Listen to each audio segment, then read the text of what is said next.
Happy holidays is right, and happy Thanksgiving Eve.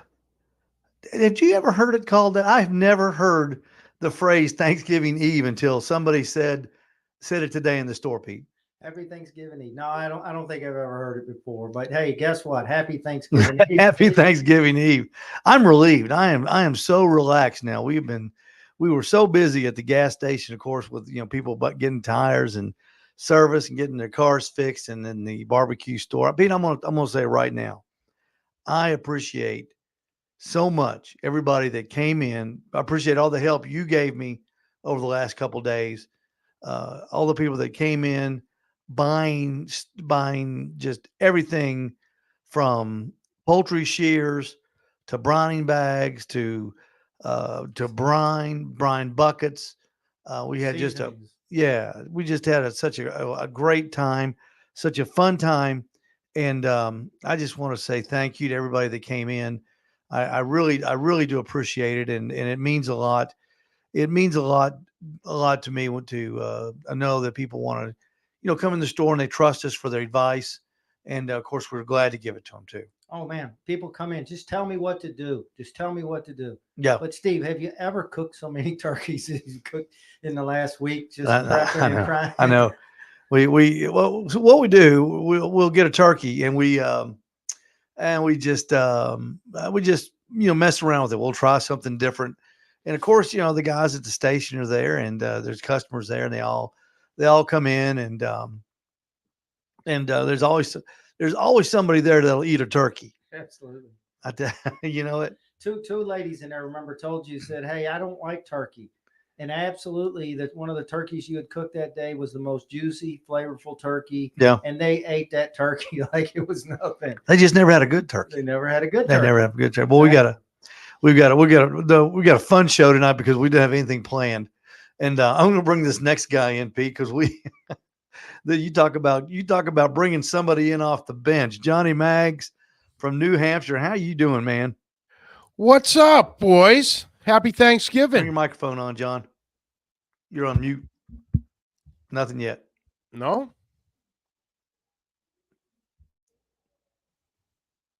How about now? Nothing Anything? yet. Huh. Mm,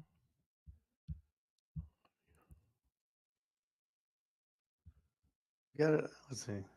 I've got it unmuted. Let's see. Hang on a minute. Try it now. I got you there by yourself. You got me now, Steve? I got no sound, man. I got no sound. Might have to send them that link again, Steve. I've heard of this happening. I've heard of this happening. Now I can't get me up there. There we are again. Hey, John, you want me to send you another link? Hold on 1 second. He said 1 minute. Anyway, we had a bunch of people come in, a bunch of people sample that turkey, and what a fun time! Just what a fun time. Always a fun time down there at Owl's Nest Barbecue, Steve. Now I'm gonna tell you something. I got this. Bought let's see, hang on. 1, 2, 3, 4, 5. I bought 6 butterballs this season. I love butterball turkey. They do a great job. You know where the guy got the name Butterball from? The guy that not invented butterball turkey, but invented a packaged frozen turkey. No. It was on a it was another product. The guy worked with him in his store, in his business. And it was another product, and he stole the name. He paid the guy he wanted the name Butterball. Had nothing to do with turkeys. So he paid the guy for the name. and he started using Butterball. But I thought that was on History Channel a couple weeks ago. Pretty cool. Yeah, that's pretty cool. good. Let's see if we can get this guy back on here now. How about now? Can you hear me now? You got no sound, man. You got Nothing. no sound on you, John. He's gonna do something. I can tell right now. I can tell He's you right definitely now. not a stranger to sound. No, he knows what he's doing too. It's probably on my end, but I've never had any problems. Got now? He's looking. How about now? Does that work? No, nothing. Nothing. No sound, nothing. Like I say, it's probably John. It's probably on my end. I'm looking on my settings. Edit mic settings. I got everything on. Edit mic seconds. Cancellation. Reduce. Echo cancel. Automatically adjust mic volume. I got everything set. Well, crap. We haven't changed any settings, right? No. It worked. We had Michael was on last week. We had him on. So it was working. Oh, Anything Perry says else? he hears him, but we don't hear him. And that's weird. Everybody can hear you, but we can't hear you. Oh, strange. Maybe on our end. I guess it is on our end. And that's kind of weird. Hold on, let me try something. Try it now, John. Hi, boys. There you go. Hey, Connie, how you doing? We got you now. It All was on right. my end. Happy Thanksgiving. Happy Thanksgiving, guys. What's up? Did you got my care package, didn't you? Oh my God, Steve! I gained 15 pounds just by opening the box. John, Thank John you came, so much. John came down a few months ago with his family and stopped by the station. We had hamburgers. We just had a big time. And then you were talking about the little Debbie Christmas cakes on your show, weren't you? Yeah, we had gotten into that. We got on one of our usual tangents, and someone, we're talking Thanksgiving, we're talking turkey and brining and injecting, and next thing you know, we took a hard left turn into Little Debbie Christmas cakes. Not a thing wrong with that. No, absolutely not. Thanks too. And then I just mentioned on the show, I said, they're made like 5 miles from my gas station. John goes, "You mean I was down there and you didn't take me over there?" Because it was funny. I like obviously a lot of people know that I'm a mailman by trade. So I'm out on the road all day and I'm always listening to different podcasts, things like that. And one of the ones I listen to is the Duck Call Room from a bunch of the guys from Duck Dynasty. Yeah. So like Uncle Si, Martin, Godwin, those guys. And it's a real fun show. And they were getting like the Little Debbie snacks and everything. And then everyone was excited that the Christmas cakes were back in. And then one of the guys on the show, Martin, he actually got an invite to go to the headquarters there. And I'm like, oh, that's awesome. I go, that would be a dream if I could only get somewhere near it, not knowing where it is. He goes, yeah, so I'm on my way to Ottawa, Tennessee. And I'm like, gosh darn it. I go, seriously? She lives not right here by us. Yeah. Little Debbie lives real close to us. She lives like on the same golf course we live on. Yeah, she lives like about a mile as a crow flies. Little Debbie, Little Debbie, Debbie McKee, wonderful person, great family. The McKees are wonderful. They do a lot for the area. Hey, I wanted to tell you something, John. Did you buy a Butterball turkey this year? Did not buy Butterball. I have, what do I got? I got Shady Brook and Jenny O. Okay.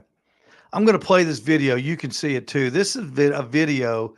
Butterball has done something that it's amazing that nobody has thought of it before. After all the years of prepackaged turkeys. I'm going to show, I did a video when I got home. I'm going to show this video for you. It only lasts a minute. So here we go. All right, I'm going to show y'all something that Butterball Turkey did that's going to make everybody's life so much easier. This is the greatest invention in turkey since the modified turkey-sized turkey. All right, we're going to cut off the carry strap, which is handy. Take that off. Now, you remember how hard it used to be to get the wrapper off? It was messy, it was gross, it was everything you didn't want, right? Right. Well, watch this. I'm gonna get in here real quick. Get in here, sir. Come over here this way. This way. You put one finger in here and the other finger in here, and watch this.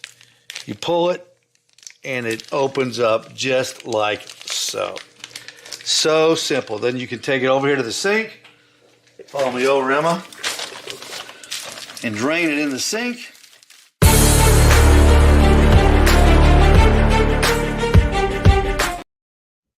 Is that not the coolest thing you've ever seen? That is tremendous.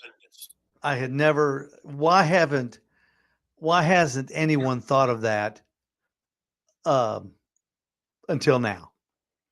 Yeah, you always sitting there playing, get the little slit cut first, and you kind of working your scissors Yep. down, and juice and everything's getting everywhere. Oh man. And you always nick the back of the turkey with your scissors Yep. or your knife, and you put a little scar in it, and it looks. And of course, when you cook it, it expands and it opens up, and it looks terrible on your beautiful turkey. It looks like it was in a knife fight. But I just thought that was just super cool. I really did. Johnny, are you cooking a turkey for Thanksgiving?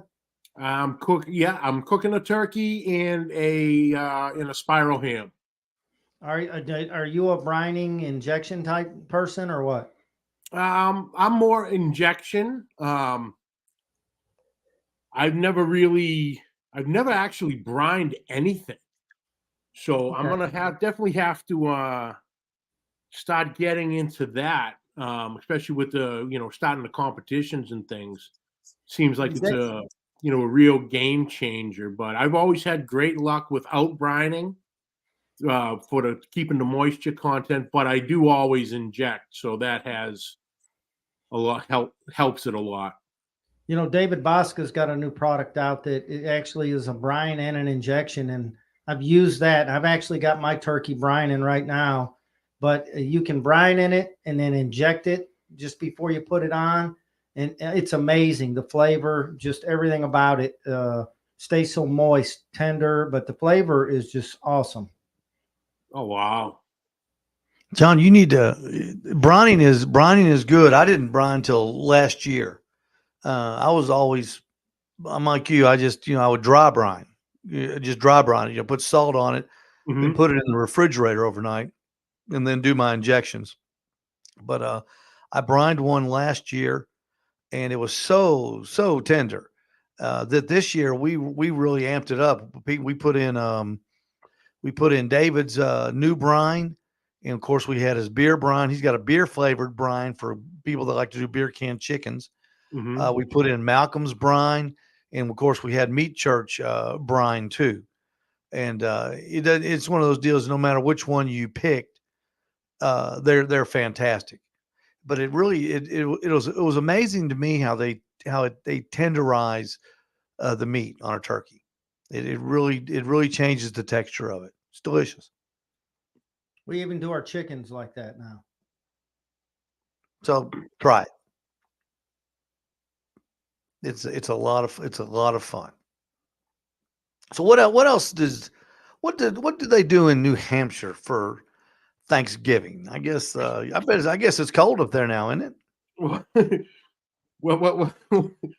Well, today what we do for preparation for Thanksgiving is shovel the driveway. Are you kidding? You got snow? We got about 4 or 5 inches overnight. Oh my gosh. So that I actually have to a little later on, I got to go clean up in front of the garage so I can pull the smoker out for tomorrow.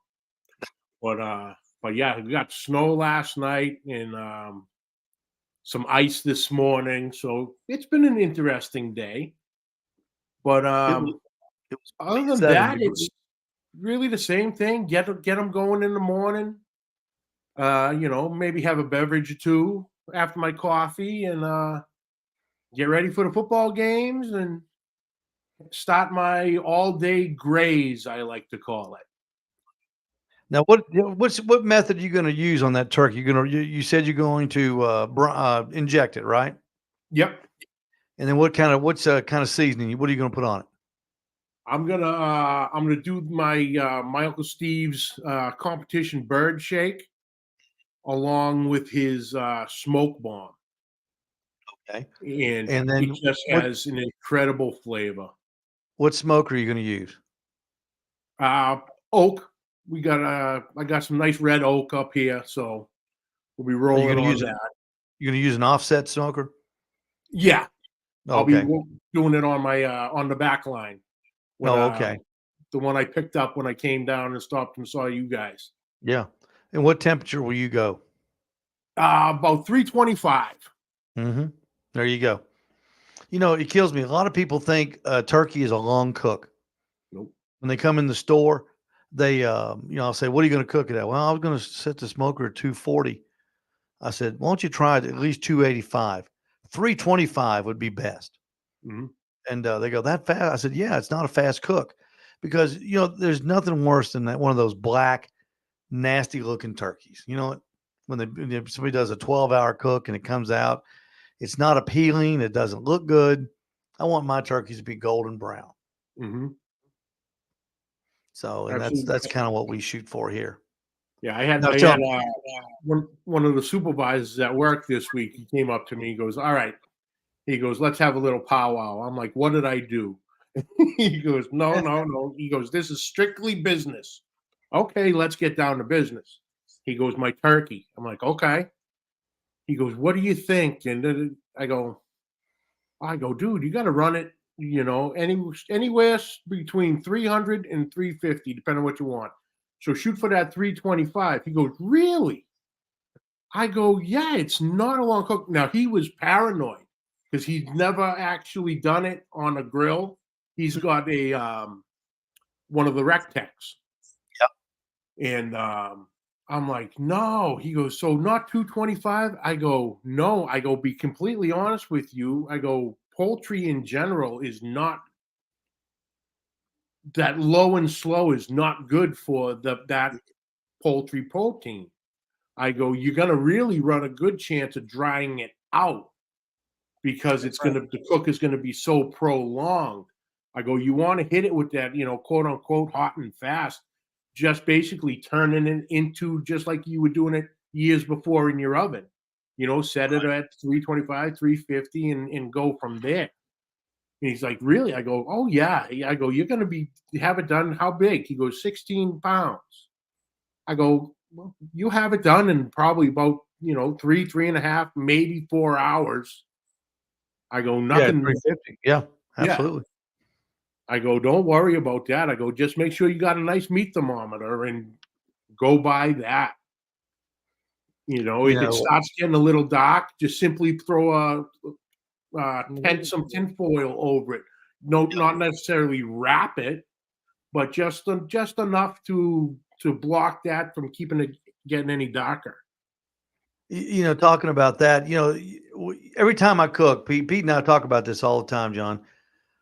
You learn something, no matter, every time I cook, I learn something. And I was cooking a turkey for a friend today, and I always cook in pans. You cook in a pan?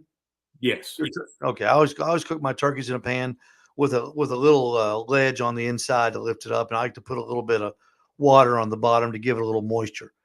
And I noticed that when the other day when I cooked one on the smoker on my Green Mountain Grill, the legs were getting darker really quick and quicker than the top and the thighs. And I was trying to figure, or the top and the breast rather. And I was trying to figure out what's going on here. Well, I finally figured it out when I put the big pan in there. It was forcing all the heat to come up on the front side and the back side. Yeah. So what I did today, I turned that thing a quarter turn every 45 minutes, not 180, but a quarter, 90 degrees. in like a real slow rotisserie is like what I did. And Okay. that thing turned out perfect. I mean, Yeah. it was perfectly the same color on all four sides, front, back, and both sides.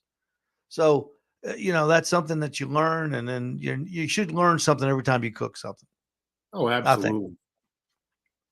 so. That's a little tip if you're out there cooking on a pellet grill. Move it around. You gotta keep that thing moving. Keep it moving. Now, Pete and I, we'll be doing 4 turkeys in the morning. We're doing yours, Bud's getting 2, and Tanya's getting 1. But we're doing them in the Gravity feed. the gravity, this Southern Q gravity feed smoker. Okay. Those that is so easy. That's like putting turkeys in a big oven. It is so easy.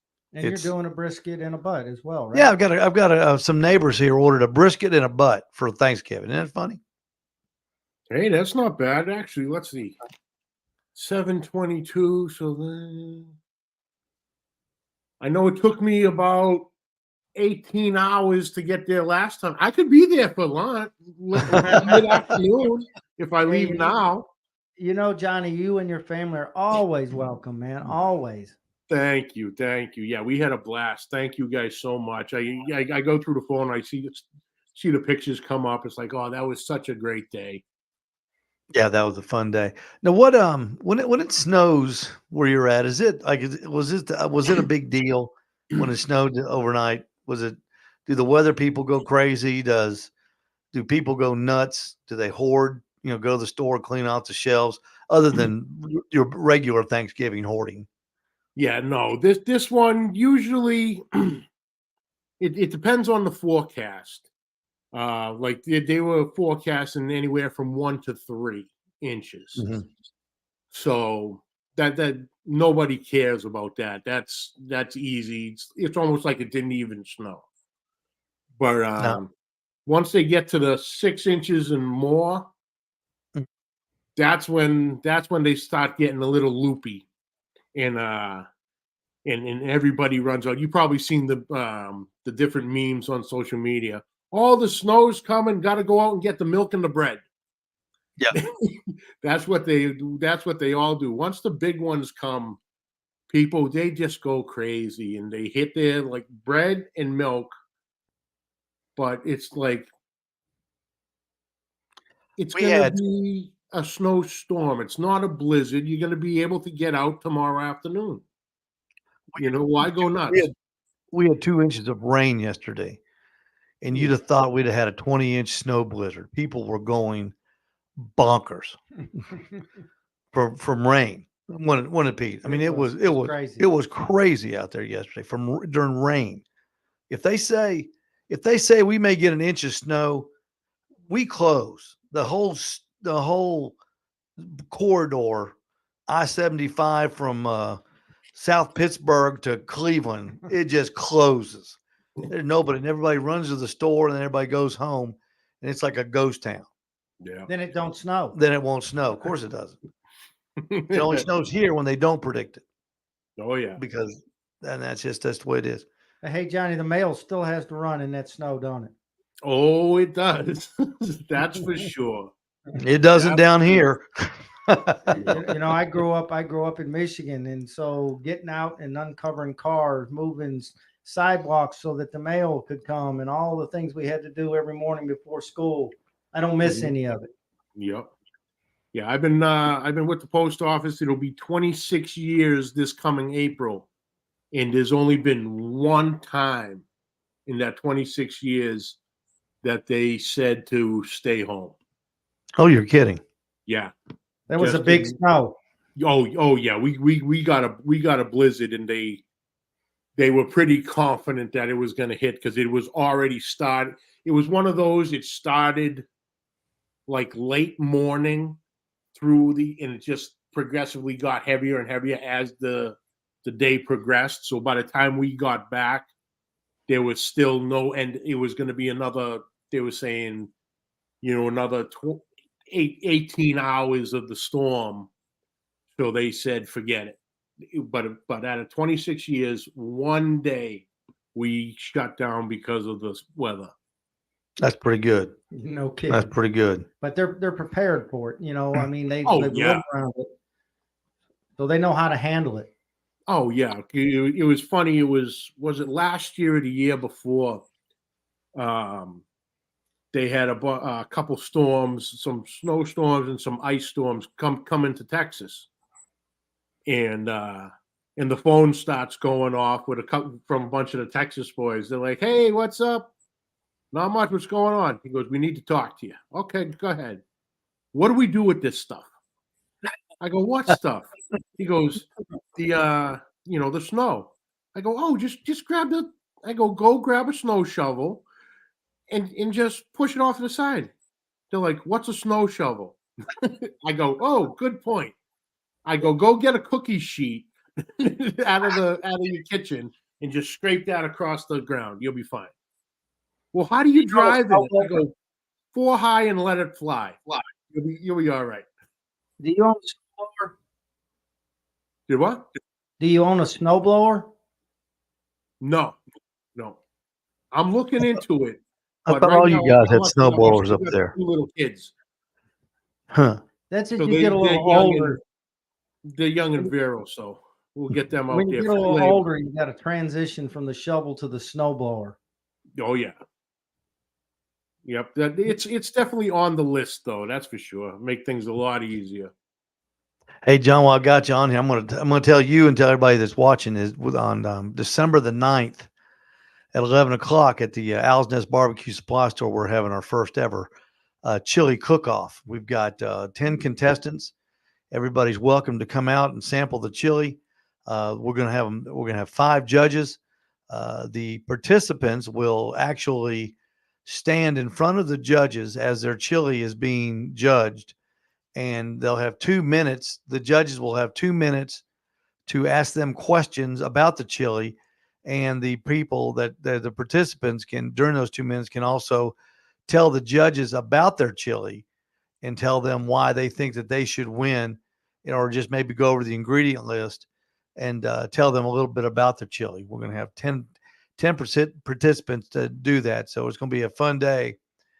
Pete's going to run the judge. He's going to run the judging room, and I'm going to run the outside, get other guys ready to turn in the chili. So do y'all have chili contest there? Not a lot of them, oddly enough. There is one I know in Amesbury, Massachusetts, that my friend and he'd co-host here and there, Craig McPherson, CMAC, and they do it every year, and it's through the fire department for their the firefighters relief fund, and but yeah, that's it. There's not a lot of stuff around here for things like that. Even at the churches, the local churches don't do a whole lot of like the chili cook-offs, things of that nature. We have a lot of chili contests here. We just had But one. yeah, Actually, one of our guys won over in Georgia. They had a chili contest over there, and he won it.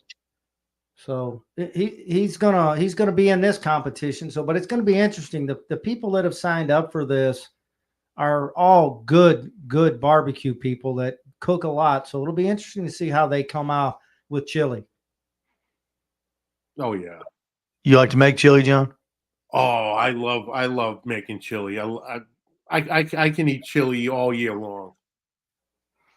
It's not necessarily once the fall hits, I'll make it. No, if I get the inkling for it, I'll whip it up in the middle of August.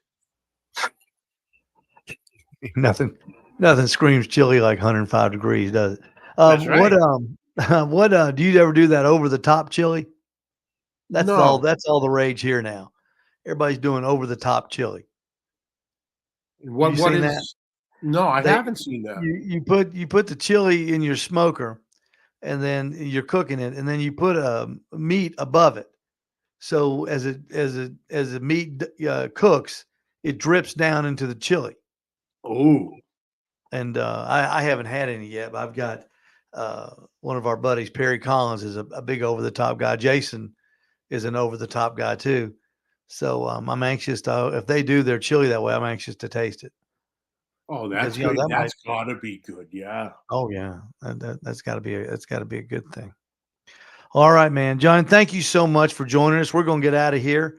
I've got to get the smoker started. Pete, we got to do a little turkey prep and do a little make some fires for the night. Get some briskets and pork butts on, and we got a busy night. It never ends when you're in barbecue. You know it. Great That's to talk right. to you too, Johnny. I mean, I hope you come to see us again. Maybe sometime we'll get to come see you.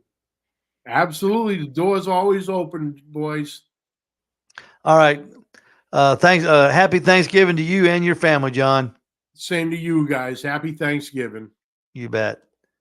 What a nice visit, Johnny Maggs. You can hear Johnny Maggs has got a great show. He's on Monday nights at 8:00 on the Pit Life Barbecue podcast Facebook page and on YouTube. So you can tune in to see Johnny every Monday night at 8:00 Eastern Standard Time on Facebook on the Pit Life Barbecue podcast. Johnny gets some big guests. He does, and He's he's a got a player. lot of followers. Yeah. A lot of followers. And he talks with some of the bigger competitors and manufacturers. He's always got somebody interesting on there with him. I remember him telling us about winning the Green Mountain Grill, Yeah. the Trek, Mhm. and he was so excited about that Trek. And I guess he's told us before he's used it and Yeah. had a good time with it. So Oh yeah, he's a great guy. Give him a listen. Monday nights at 8:00. Well, Pete, let's get out of here. We got to go light the Southern Q and get the thing going and start. I got to start planning my timeline for tomorrow. Steve, just a shout out to all, as you did already, to all the people that came in the store this Yeah. week. I mean, they to the ones that come in all the time, but so many new people this week and have come in. But such a good week at the Barbecue Supply, and man, just very appreciative to all the people that come in there, ask for help, come in and buy things. It's growing, and kudos to you because you do a really good job with all your customers and helping them, and it's very appreciative. I appreciate that, Pete.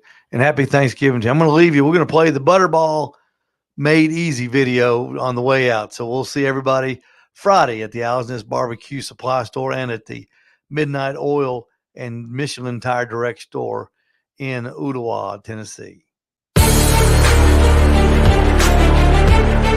All right, I'm going to show y'all something that Butterball Turkey did that's going to make everybody's life so much easier. This is the greatest invention in turkey since the modified turkey-sized turkey. All right, we're going to cut off the carry strap, which is handy. Take that off. Now, you remember how hard it used to be to get the wrapper off? It was messy. It was gross. It was everything you didn't want, right? Right. Well, watch this.